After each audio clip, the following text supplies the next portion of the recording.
ខ្មែរជួយខ្មែរ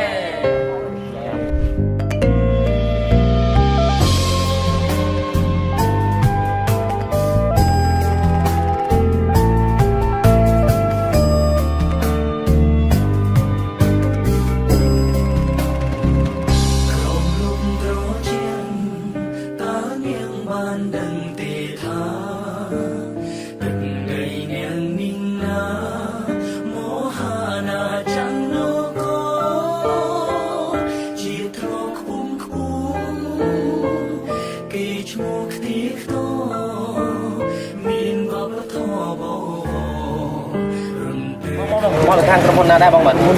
Gold Dairy Product ជារូបចាក់ផលិតដល់គោទាំងនេះបាទ